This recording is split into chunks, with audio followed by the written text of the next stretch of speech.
Hello, welcome everyone. My name is Neil Thomas. I'm a fellow on Chinese politics here at Asia Society Policy Institute's Center for China Analysis, or CCA for short. Thank you for joining us for this CCA event on the Third Plenum.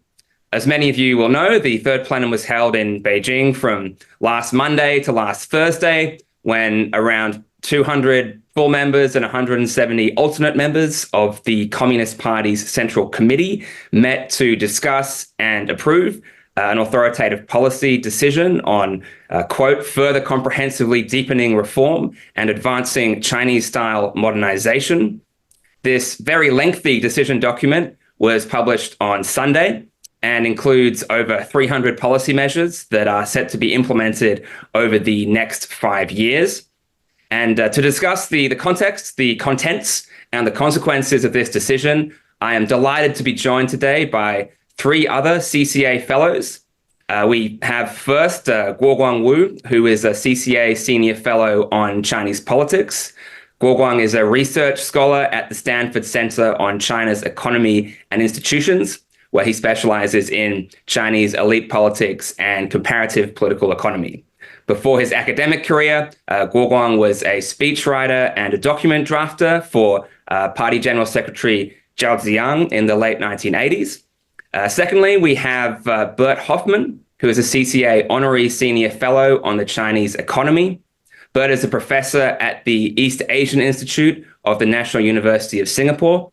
And before that, he had a long career at the World Bank, including as country director for China from 2014 to 2019. And third, we have Lizzi C, who is a CCA Fellow on the Chinese economy.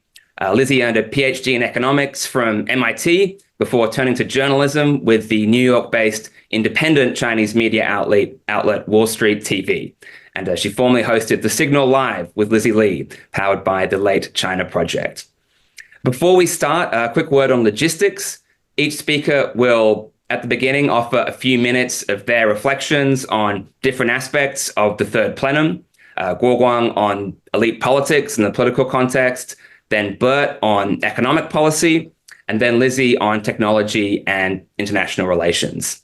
Then we will have a more in-depth discussion between all of the speakers on various aspects of the Third Plenum and what it tells us about Xi Jinping's vision for China and what might actually happen in the coming years. We are also taking questions from the audience, so you should be able to see a Q&A button in your Zoom window.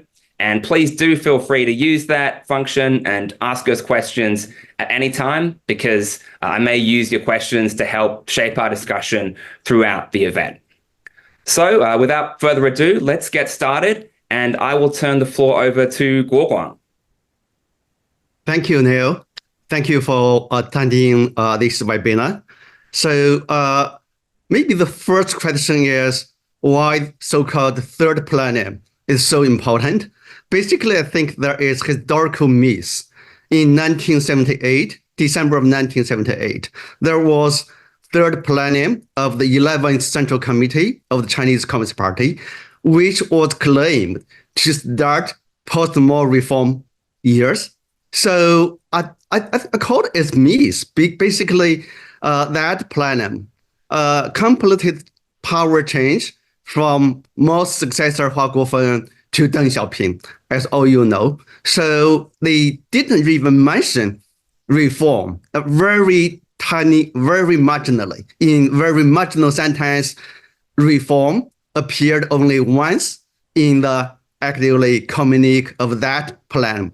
Anyway, from then on, so particularly in the Xi Jinping, era, Xi Jinping also started his policy announcement from a Third Plenum of the 18th Central Committee that was taking place in 2013.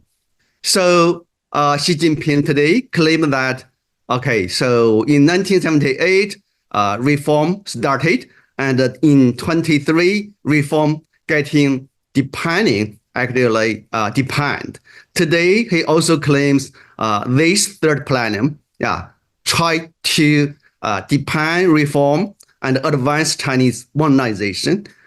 because beside of this actually historical significance, I think there is also periodicity. Okay, so a kind of reason of political reason.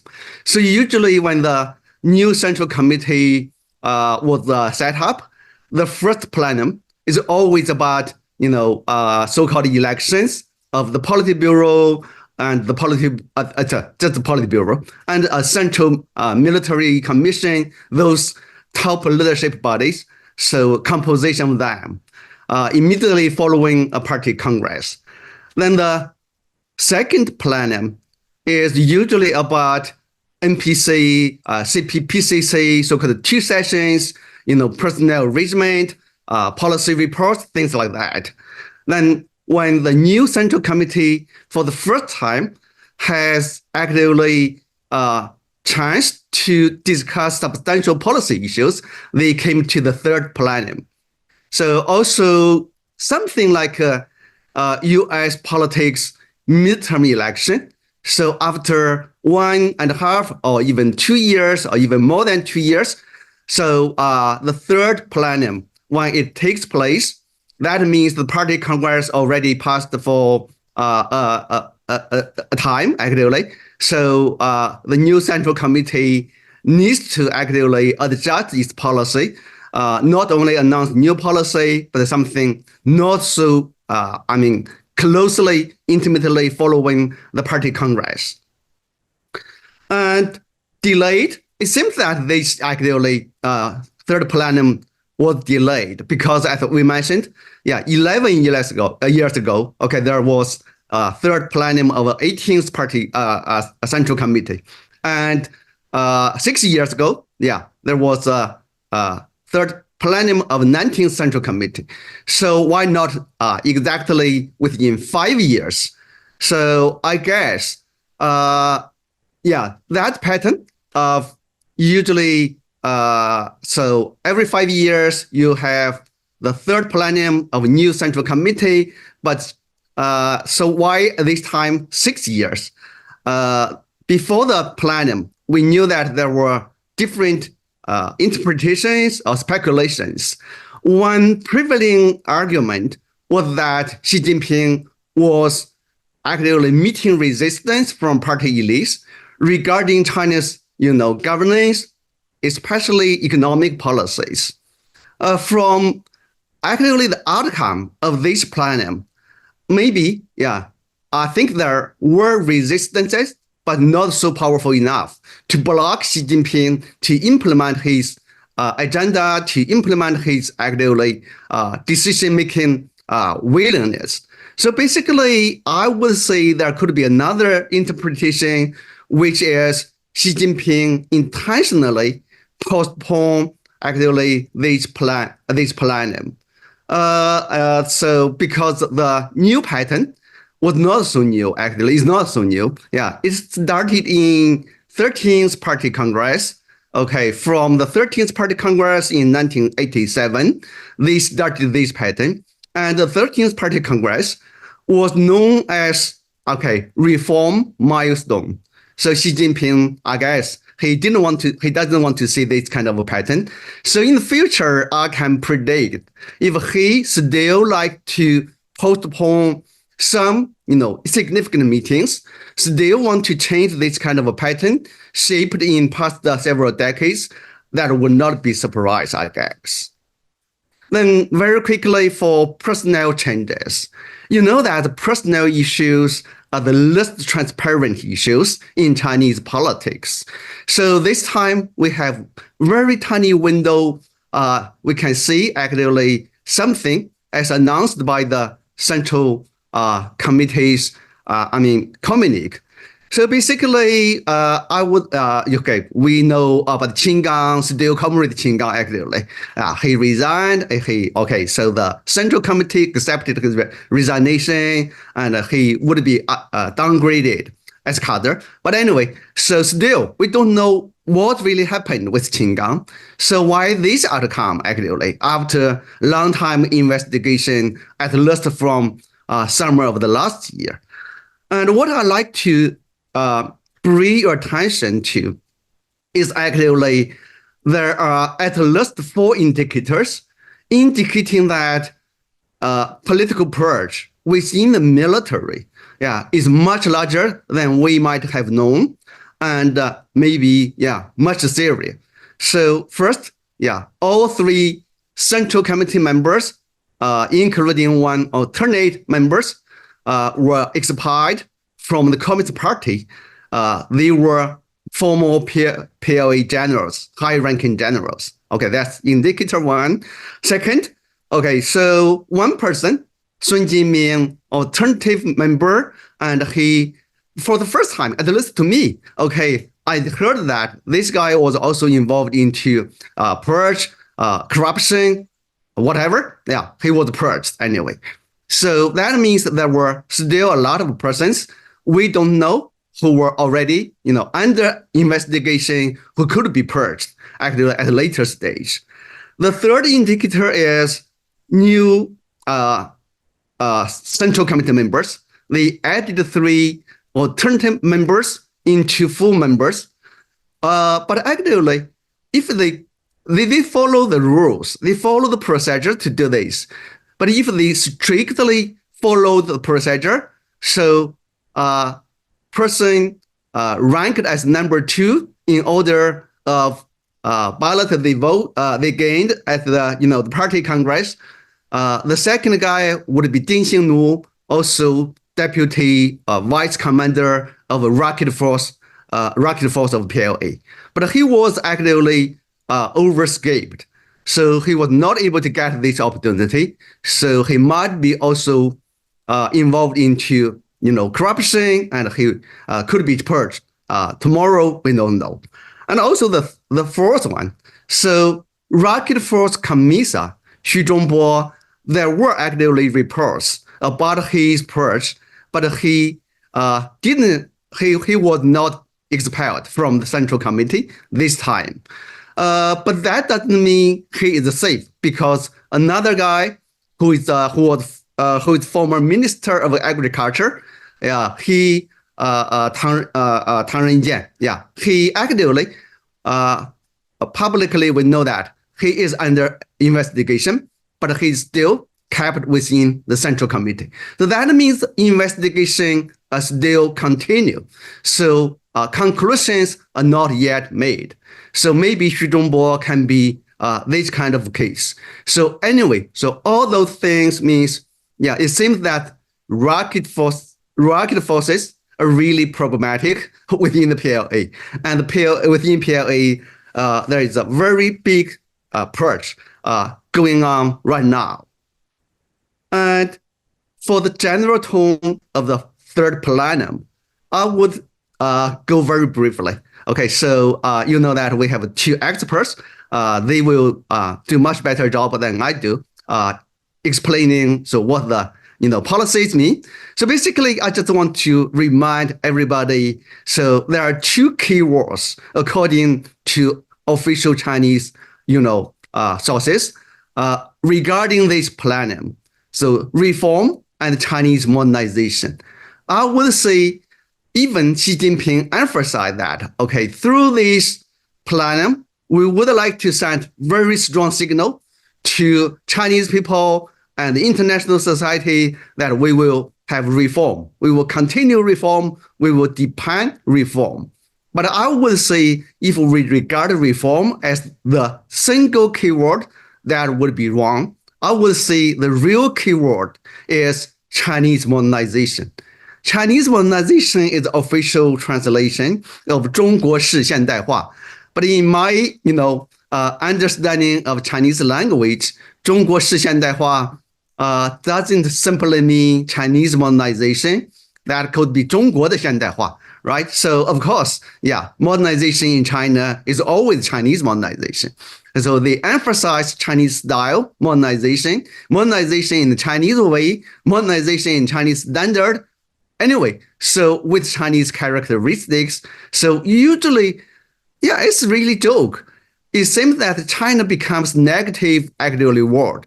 When you use China to modify something, that means the thing is being modified, would be changed by nature. So 40 something years later, years earlier. So sorry, I got too early. Got about too early. So in 1978, following that, they created a term, so-called socialism with Chinese characteristics. That means their socialism is not authentic socialism. So today, when they call their modernization a Chinese style modernization, that means, okay, their modernization is not really modernization we understand. So also similarly, Xi Jinping's reform is not reform we understand in conventional way, and also not reform which took place following the death of Mao Zedong. So basically, the resolution, reads like actually government report to the NPC. So covering everything, they call it comprehensively. It's really comprehensive. But if we look at history, when the authority really try to reform, they point usually at one thing, because reform is not easy. Xi Jinping also said, so those easy reform they have done. So now they need to do really reform in those difficult issue areas. So if you want to do this kind of reform in truly difficult issue areas, you don't want to do everything at the same time. You want to do reform with actually very, very important, importance. Anyway, I will stop here and we'll listen to my colleagues. Thank you so much, Guoguang, for helping decode some of that arcane language that runs through this 20,000 odd character decision that was published on Sunday. To delve into some of the economic and fiscal policies that were contained in that decision, over to you, Bert. All right, thanks, Neil. And it's actually a resolution. I don't know why, but the official translation of the same word is now resolution instead of decisions. So I'll try to stick to resolution. Look, overall, this is quite a package. The good thing, one of the good things is that it's actually there. There was a debate actually whether this was going to happen or not, this third plenum, whether people felt that it was needed, the leadership felt, and there was debate within the leadership on where to go. Now it's there. And of course, the proof of the pudding is in the eating, as we know from the third plenum of 2013. But at least we have a pudding and we can look at it, and some may like the taste, others may not like the taste. Quite impressive, 300 measures, very comparable to 2013. I think that is very deliberate as well. But by and large, still a focus on the supply side. Yes, there's demand side policies, I'm going to talk about it, but the mainstay is still supply side. And it is about high quality development, the high standard socialist market economy as being the tool for this Chinese modernization. Of course, the new quality productive forces, it's one of the favorite of Xi Jinping since last September. And a clear statement that manufacturing is going to be the mainstay of Chinese development. It needs to have a reasonable scale. On the demand side, there is far less. There is encouragement of domestic demand, but frankly, the number of paragraphs devoted to that is not that large, with the exception of fiscal.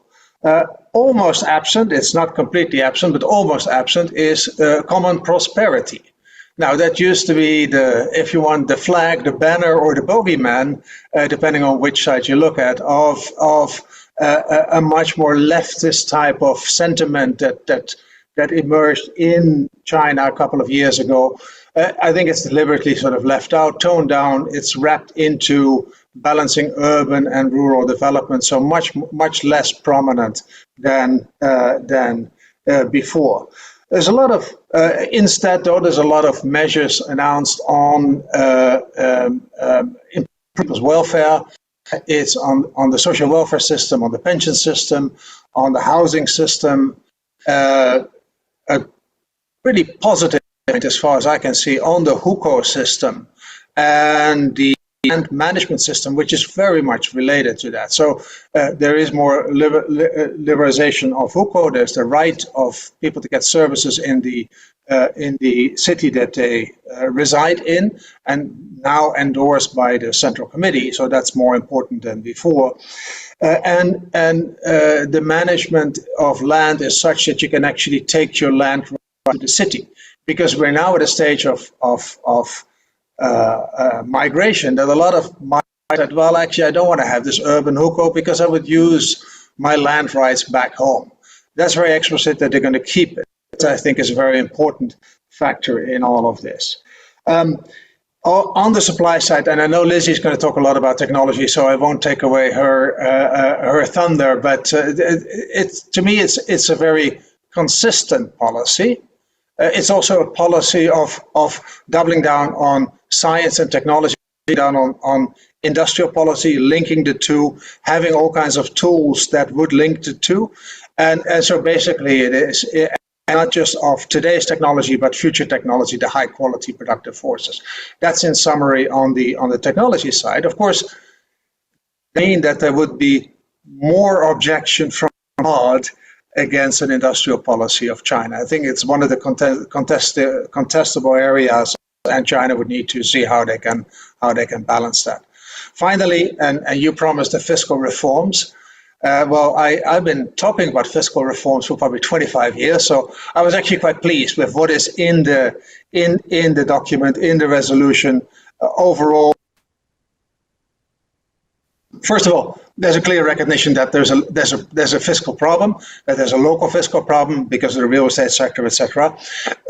And there is promise of tax reforms, there's promise of transfer reforms, there's a centralization of expenditures, there will be a better budget management, and the management, China's fiscal policy has 4 fiscal policies, basically, 4 different sets in the budget, very confusing. I hope there will be some reforms to clean that up. The fifth is the debt management, where clearly China's got itself into a bind with the real estate expansion, with lots of infrastructure investment, and now a slowdown, so local governments can no longer pay their debt.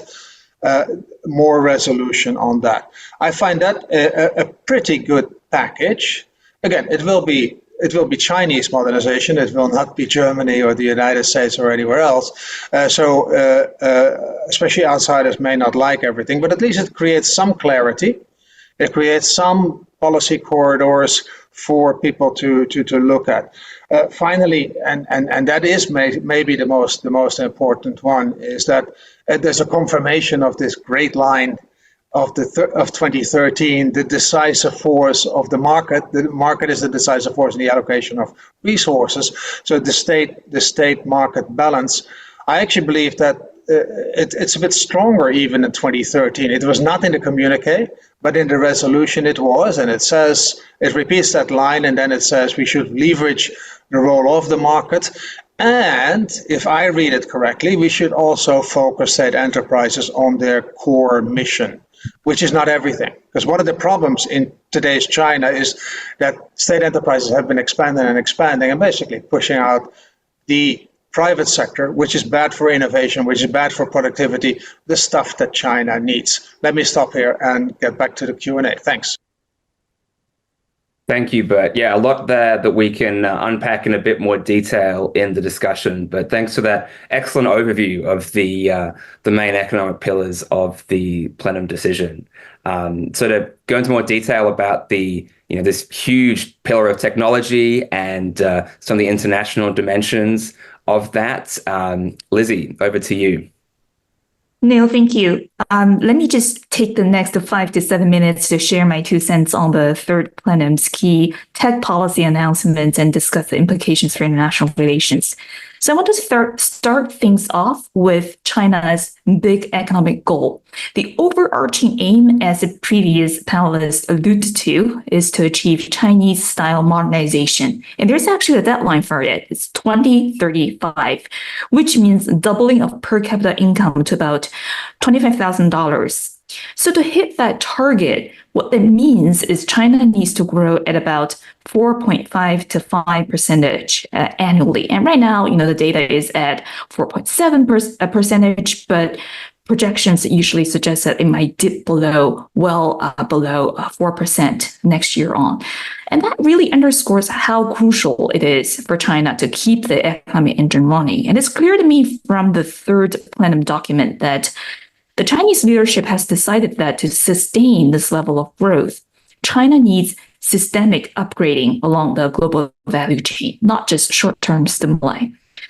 And if you read the document, there's this massive emphasis on technology innovation and the so-called new quality productive forces. In fact, the tech-related terms are mentioned 160 times compared with property and housing, which only gets 4 mentions throughout the resolution.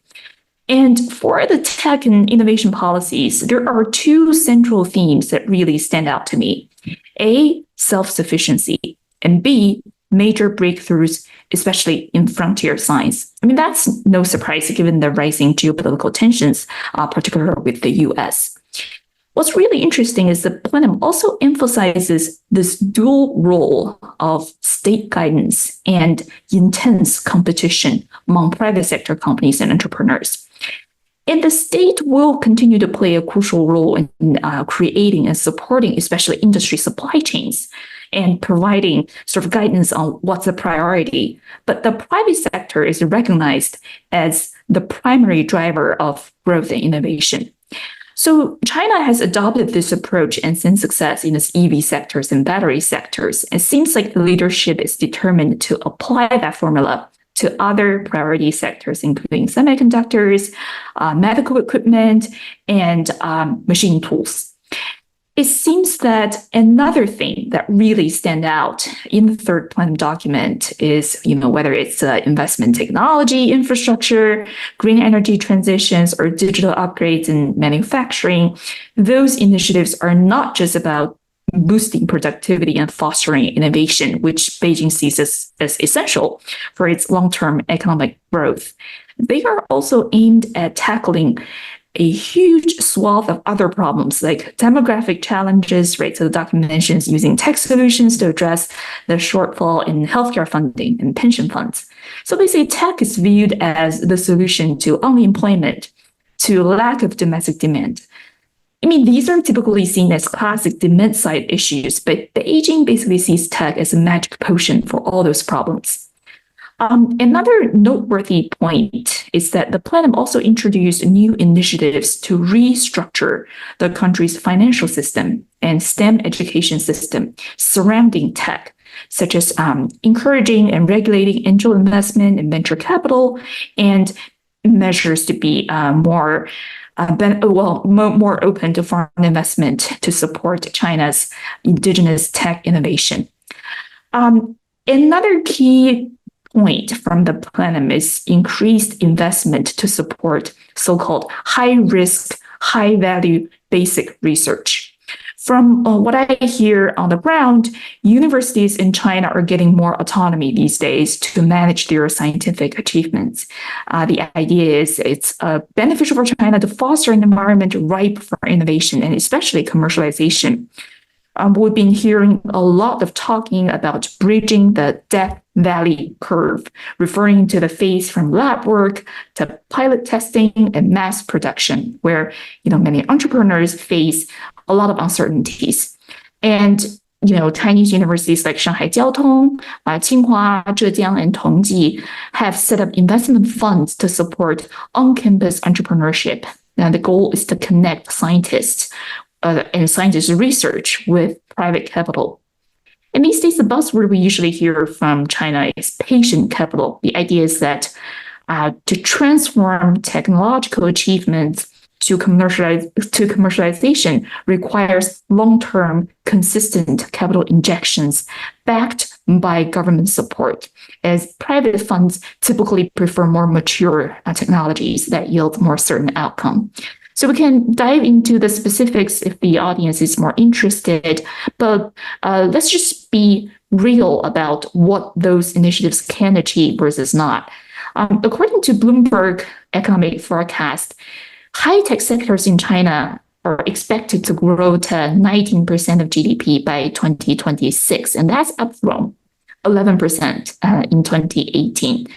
And if we include things like EVs, batteries, and solar panels, this number could swell to about 23%. And that's sufficient to offset the shrinking real estate sector.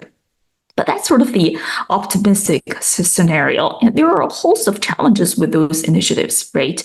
We see China is still reluctant to resort to traditional stimuli to support consumers and households directly. And that has definitely made the recovery much bumpier and much more uncertain. The reality is many households are still feeling the pinch, especially as their wealth is already shrinking due to property market problems. And this focus on technologies could also widen income inequality. I know common prosperity is not featured prominently in the document, but it's still one of the key tenets of Xi Jinping's economic philosophy, if you can call it that. And if we see experiences in other developed economies, high-paying tech jobs are not evenly distributed, and sometimes that can lead to further socioeconomic disparities. And I think another really risky aspect is trade tensions, especially when it comes to international trade with developed countries. The focus on high-tech industries, China's manufacturing prowess has certainly ramped up trade tensions with the US and EU, and that has raised global concerns. On the bright side, it seems pretty clear to me that the plenum documents hint at how leaderships plan to respond to those trade tensions and tariffs. There's definitely an emphasis on China adapting by relocating supply chains to emerging markets and shifting the economy towards domestic consumption. So that's a potential strategy. And we know when it comes to trade, China has a lot of negotiating power here, right? For sectors like energy, China is a major importer, US is a major exporter, so there's room for negotiation on that front. And on the financial side, China has been offloading US Treasury bonds. There's potential bargaining power on China's side too. And I think an interesting wrinkle is a potential change in attitudes in US leadership's trade stance. We know former President Trump is very concerned with bilateral deficit, but he seems to support Chinese companies establishing factories in the US, right? And that could redirect investment away from regions like Southeast Asia and Mexico, potentially altering the global investment landscape we've seen in the past few years. So there is a lot of room and fluidity there. One really interesting aspect of the plenum, as I see it, is how China sees international trade, tech upgrade, industrial policies, and international standard setting as an integrated piece. There's a section in the document on green transition. There's a long list of objectives on carbon governance. I mean, these measures are definitely meant to ensure that China's carbon governance meets international standards, perhaps paving the way for China to continue to export to key markets like the EU, which is still crucial to China's development. So some thoughts and reflections. There are definitely potential opportunities and pluses to those policies, such as fostering a more innovative and self-sufficient economy and addressing long-term structural issues. But the risks are also significant. And I think the move away from traditional stimuli measures might unnecessarily slow down the path of recovery and exacerbate income inequality as I talk about. And there's also that uncertainty about how effective those supply side policies will be in the face of export control sanctions, geopolitical tensions, and whether this focus on security and self-sufficiency will attract or deter foreign investment. So I think, balancing those risks and potential opportunities will be crucial for China as it navigates its path forward. That's my 2 cents. Thanks so much, Lizzie. Fantastic deep dive into the tech side of the decision, which is obviously getting a lot of attention from Xi Jinping himself, but also a lot of attention all around the world.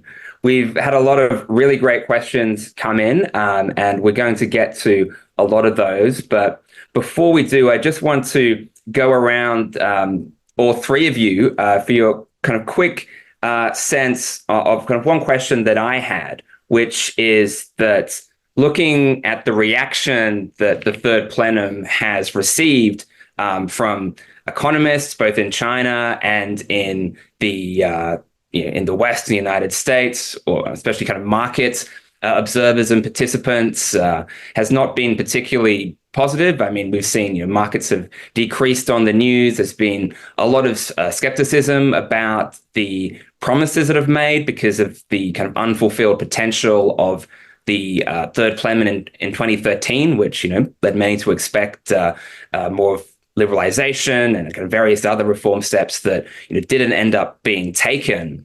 And there's also, I think, a impression that is overall correct, that this is a kind of a doubling down on Xi Jinping's kind of fundamental strategy for the economy, which, at least in the last few years, hasn't produced great results. There's obviously COVID thrown in there, which maybe is having quite a big effect on those outcomes. But anyway, the overall reaction has not been particularly positive from economists, markets, business, especially overseas. And I'm just curious as to do you think this criticism is fair? And I mean, whether you think it's the fair or not. I mean, judging on this plenum, but also the track record of Xi's policies and implementation, where do you think this plenum suggests that China's political economy will be in 5 years' time, when it's set its kind of timeline for implementing these reforms? What's actually going to happen in your view? It's a lot, so feel free to kind of focus on a particular dimension of that. But I guess what I'm trying to get at is the so what, right? We have this big event, we have this long document, but what's actually going to happen in the 5-year timeline that kind of Xi's set for these reforms? So maybe Guoguang, would start with you, then go to Bert and Lizzi, and just your kind of quick reactions to the spirit of that long-winded question, and then we'll get into the kind of detailed and specific questions we're getting from the audience. Thank you, Neil. That's a really challenging question.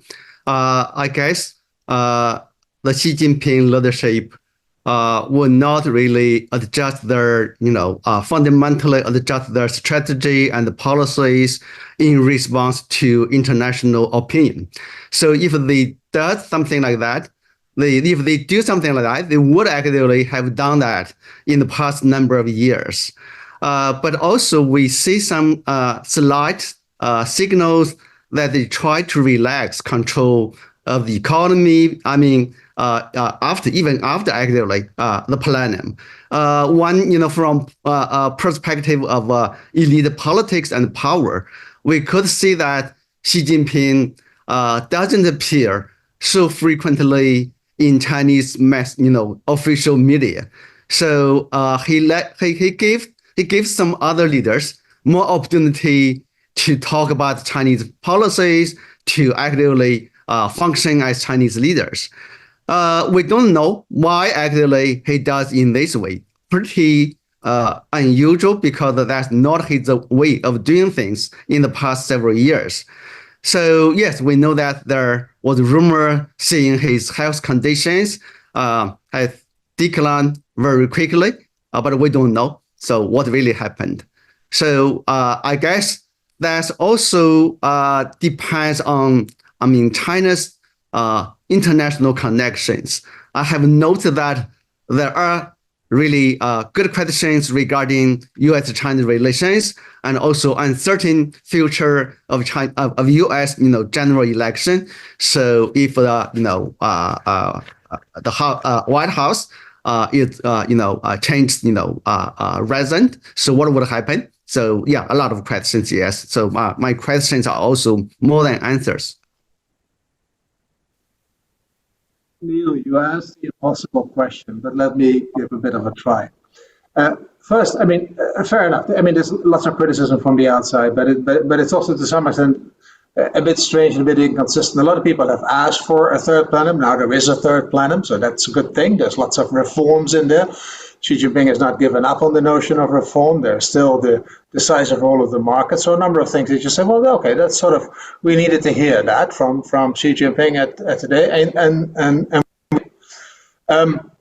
then on the industrial side, the science, technology, industrial policy side, there's a lot of nervousness, and I think that's where the main, the main battleground is going to be. But at the same time, a lot of countries outside China now say, well, actually, we need to do more of industrial policy and science and technology policy. So instead of being China, in the end, the rule book is important. WTO, China has repeated, I mean, not in so many words, but the resolution said it wants to be a member of the CPTPP, which has implications for industrial policy, for state support, for state enterprises.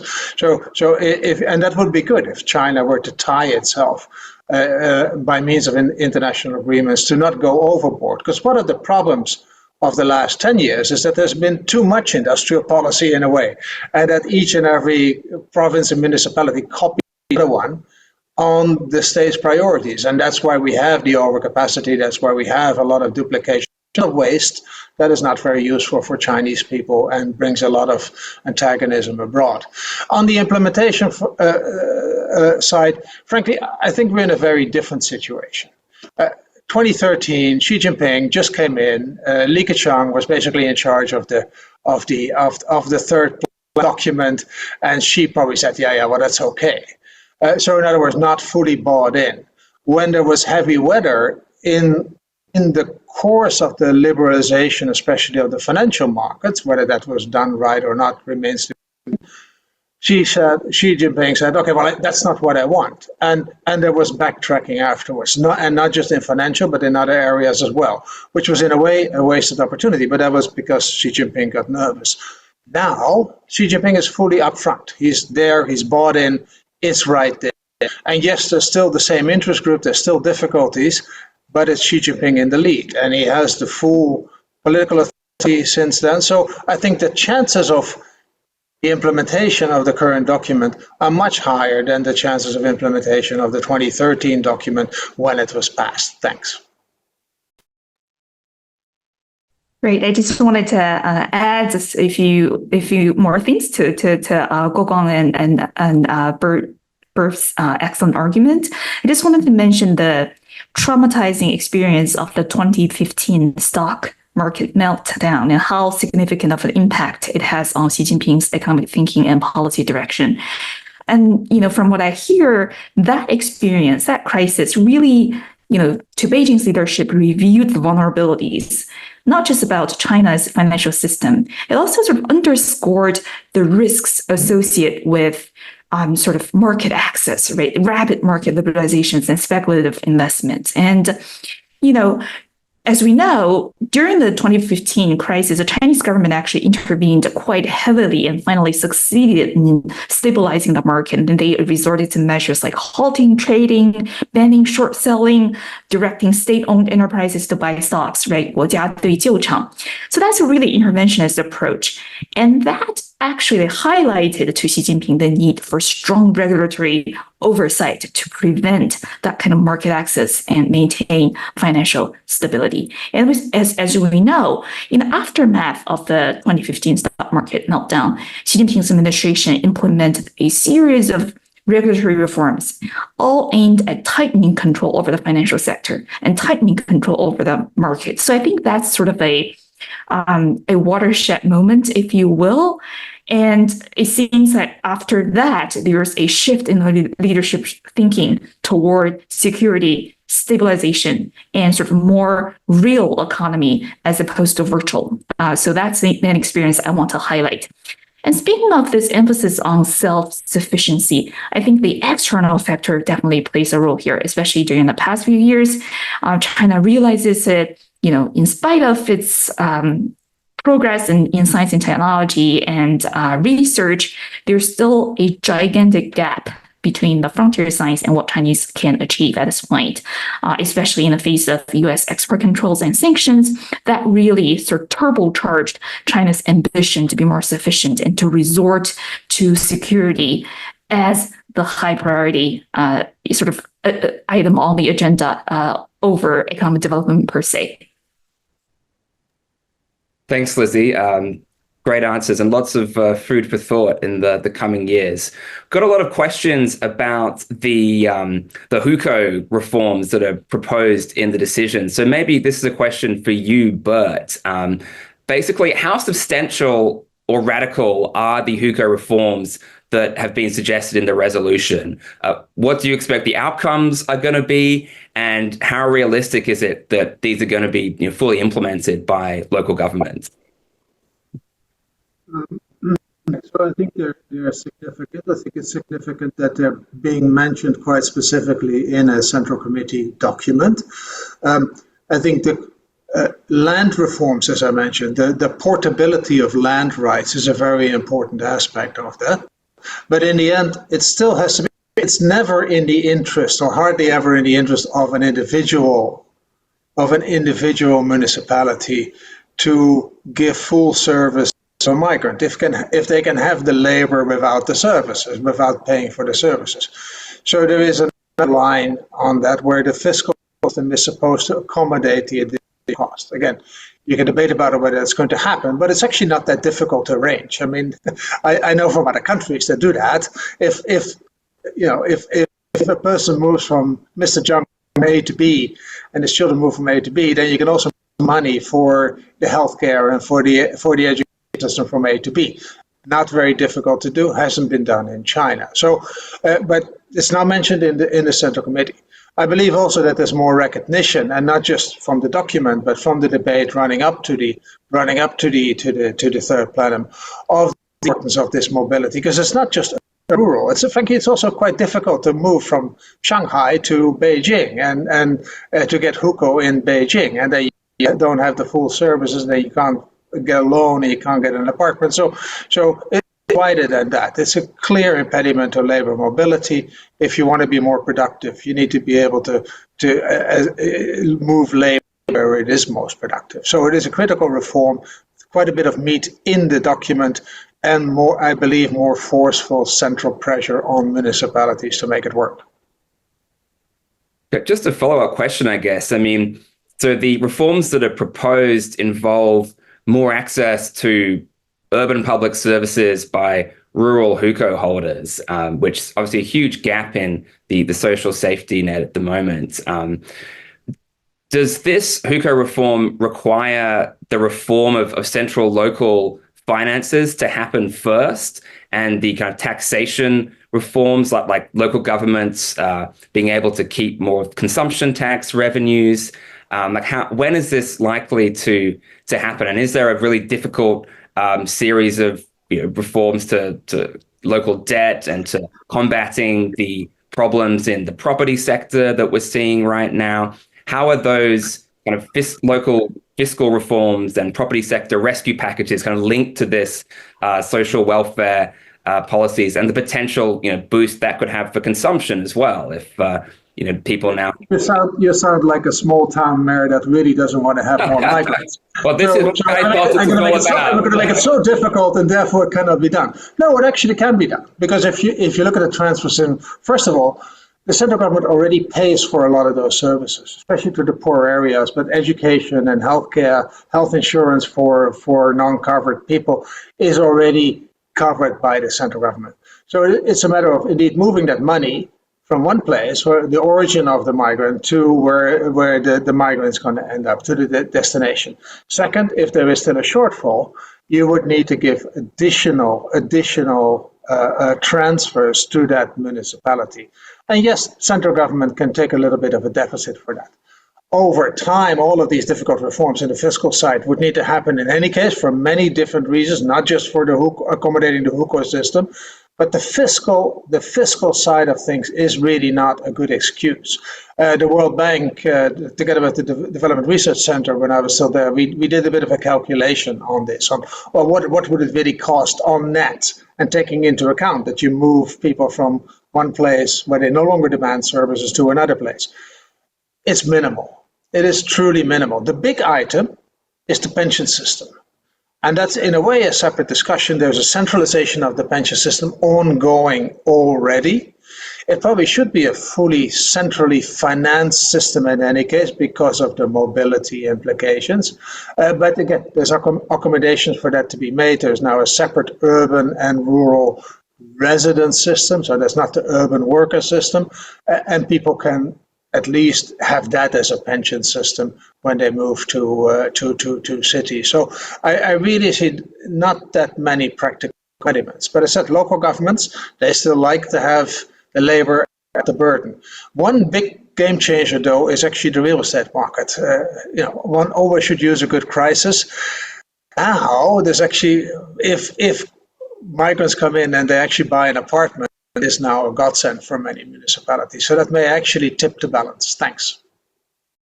That's super interesting. And I think, some nuance that's often been missing from the immediate reactions. The central government is well aware of many of the problems that it's facing. And we may not agree with everything they're doing to respond, but they're still trying to solve these problems. And China has surprised us before in how its economy's managed to muddle through a lot of thorny problems. So it's absolutely worth bearing those perspectives in mind. I just want to turn to you, Lizzi, with some to answer some questions we've got about the international dimension of China's high-tech drive, which, as you said, is increasingly being seen by the leadership as a new source of growth, trying to replace some of the role that the property market used to play, and now that's trying to be cleaned up and is not nearly as healthy and growing as it once was. So can you maybe talk a little bit more about how is the environment for foreign investors changing in China's technology scene? Does Xi Jinping and the top leadership still see a role for kind of foreign VC, private equity, or is this emerging strategic competition between the US and China, either under a Trump or a Harris administration, going to kind of shut that off? And what impact would that have on China as well? Right. Well, thank you, Neil. And it's a terrifically important and fascinating question. I just wanted to mention sort of several dimensions of policy initiatives or pilot programs I've seen pointing to more collaboration, more openness toward international investors. China is actually launching a series of global partnerships with international research institutions and universities to enhance its own R&D capabilities, right? So it's not attracting global institutions for that purpose per se, but this, as perceived by China, will help in the exchange of knowledge and development of cutting edge technologies, which will be beneficial to China. And China has initiated a lot of talent programs to support its R&D goals, attracting not just Chinese scientists from universities abroad, but also retain top scientific talents directly from international institutions. That includes incentives for Chinese researchers to work abroad and to return and to contribute to domestic research efforts. And in terms of policy support, what we notice is that Chinese government has been enacting a new regulatory framework, including lots of supportive policies to foster innovation research, especially in energy systems, right? That includes subsidies, tax incentives, and favorable regulations for foreign investment to come in and support Chinese research and Chinese innovations. And China has been improving the framework of legally protecting intellectual property rights to encourage innovation and to ensure that researchers and companies can actually benefit from their invention. That's also a focus. So we see, on one hand, we seem to have this idea that China is becoming more inward-looking, more self-sustained, more focused on the domestic market and domestic sort of innovation ecosystem. But paradoxically, or maybe not, it's also becoming more open to ideas. There's the thirst for international funding and also international expertise. Previously, when it comes to China's strategy to attract international investment, the term we hear is 用市场换技术, so exchange our vast market for your advanced technology. Now the term we hear more often is 用技术换市场. So we have certain advanced manufacturing prowess, and we welcome you to leverage our technology to develop market for us to expand Chinese companies' global footprint. So that's also a shift in thinking that I think is worth pointing out. But of course, there are a whole range of mixed signals. We saw foreign executives, foreign companies, especially when it comes to sensitive technologies and things that the Chinese security apparatus perceives as potentially dangerous. There are, random crackdowns on foreign firms, especially when it comes to consulting and legal services. So that's also a red flag, I think, we should be aware of. So again, when it comes to China, things are complicated. There are multiple dimensions to the same issue, and I think we need to sort of take into account all those perspectives when we're analyzing China. Great, thanks, Lizzie. Last questions for you, Guoguang. We have a few on kind of the political dimensions of the decision and the significant economic challenges that Xi still faces, particularly when it comes to implementation and getting the system to follow him. So I have condensed a lot of questions into kind of 3 quick-fire questions for you, given we only have a few minutes left. So firstly, what are your thoughts on the practical implications of the national security sections of the plenum decision? Secondly, do you think the plenum decision suggests anything about reforms to the PLA amidst the ongoing corruption purges? And finally, is this third plenum an indication that Xi Jinping is going to seek a 4th term at the Party Congress in 2027? Thank you for all the questions. Regarding security section, I guess his major task is still to tightly control the state security system. So because that part is really dark in our observation of Chinese politics. So we know very little about that. But from appearance, you can see Xi Jinping appoint his cronies to those ministry like public security, national security. So so basically, I think when Xi Jinping emphasized security, so it's basically about his power and also the regime's control of China, and also in some extending way defining China's national security security defined by actually the regime.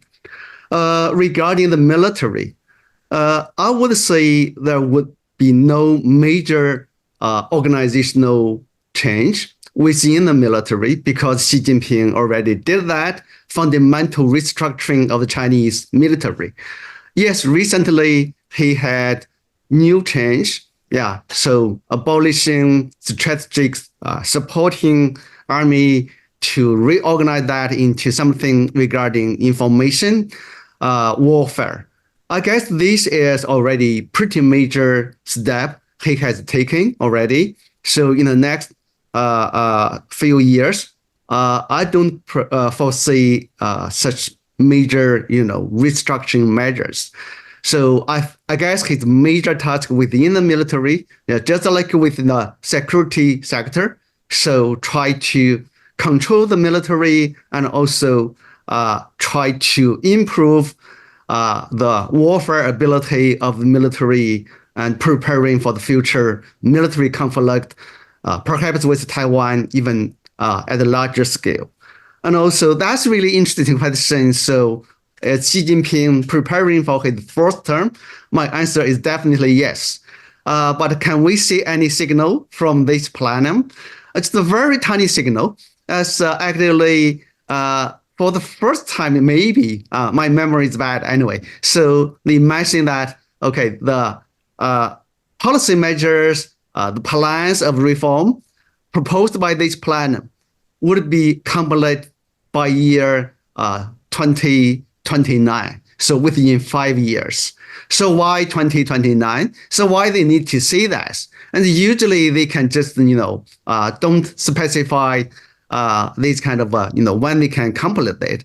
So basically before 2039, there would be 2037 2027, I'm sorry, 2029, 2027, and 2027 we will see his fourth term. So that's really tiny signal, but I guess usually these kind of formal meetings don't do a lot in real power distribution. So Xi Jinping's real plan for the fourth term, we will see that maybe for the later, stage, not right now, but still we can see something. Thanks so much, Guoguang. Unfortunately, we are now at time and must bring this to a close. A recording will be available tomorrow on the Asia Society website if anyone would like to review the discussion. And like to say a huge thank you to Guoguang Wu, to Bert Hofman, and to Lizzi C for taking the time to share their insights on the obvious challenges, but also some of the glimmers of opportunity associated with this third plenum. And a big thank you as well to the Asia Society team behind the scenes who made this happen. And thanks to all of you in the audience for joining us and for asking great questions. Have a great day, everyone, and see you next time.